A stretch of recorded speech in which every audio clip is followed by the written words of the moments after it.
Hello बच्चों, let's read the question. The question say that in a photoemissive cell with exciting wavelength lambda, the fastest electron has a speed v. If the exciting wavelength is changed to 3 lambda by 4, the speed of fastest emitted electron will be. Four options are given और ये question 1998 में पूछा गया था. इसको solve करने के लिए हमारा जो की कॉन्सेप्ट होगा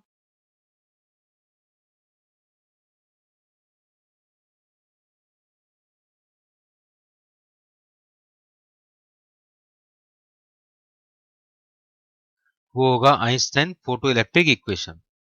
आइंस्टाइन फोटो इलेक्ट्रिक इक्वेशन है E equal to work function plus maximum kinetic energy of photoelectron. अब यहाँ पर इंसिडेंट एनर्जी के लिए क्वेश्चन में हमें वेवलेंथ फॉर्मेट में बताना है एनर्जी, तो एच सी अपॉन लेमडा से हम सॉल्व कर लेंगे. तो अब जो भी गिवन इन्फॉर्मेशन है उसके अकॉर्डिंग इंसिडेंट एनर्जी हो जाएगा h C upon lambda equal to work function as it is constant, और यहाँ पर v स्पीड बोला हुआ है तो यहाँ पर काइनेटिक एनर्जी का हम फॉर्मूला लिख देंगे half mass of electron into v square, first equation. Next हमें लेमडा को चेंज करना है, 3 लेमडा बाय 4 बनाना है. Then equation will be H C upon 3 lambda by 4 equal to metal same है so work function will be same half M speed square. अब new जो speed है जो हमें कैलकुलेट करना है उसको मैं v डैश लिख देता हूँ. ये हो गया इक्वेशन नंबर 2. इन दो इक्वेशंस को सॉल्व करके हमें v डैश और v के बीच में रिलेशन कैलकुलेट करना है. यहाँ पर एच सी अपॉन लेमडा को मैं रिमूव कर देता हूँ. यहाँ पर 4/3 इंटू है तो इसको लिख सकते हैं 4/3 into h C upon lambda, and h C upon lambda is W naught plus half m p square.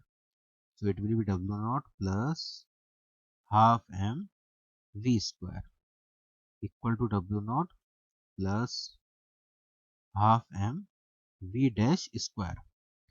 यहाँ पर m बाय 2 को रिमूव करना है हमें v डैश कैलकुलेट करने के लिए, तो m से डिवाइड और 2 से मल्टीप्लाई कर देता हूँ.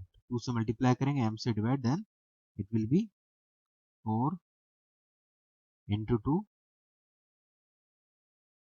Upon 3m W naught. Similarly इधर भी plus 4/3 into v square W naught. इधर मैं शिफ्ट कर देता हूँ, नेगेटिव में हो जाएगा 2 W naught upon m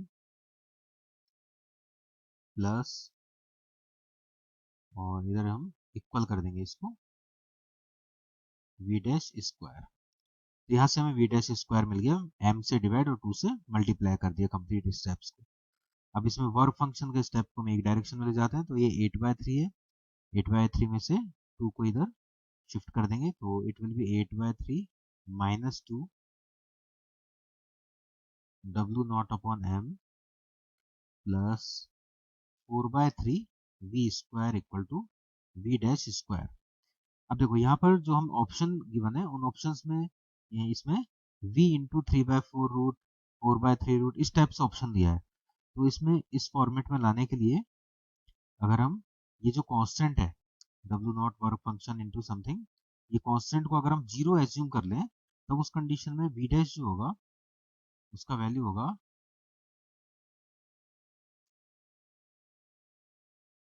4/3 v square. So v dash equal to हो जाएगा यहाँ पर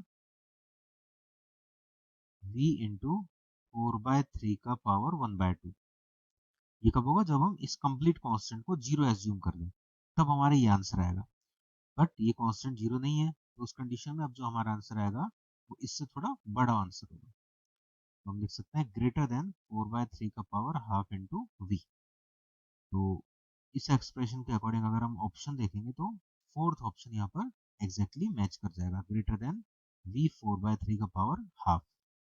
तो D option will be correct. Hope you understand it well. Best of luck.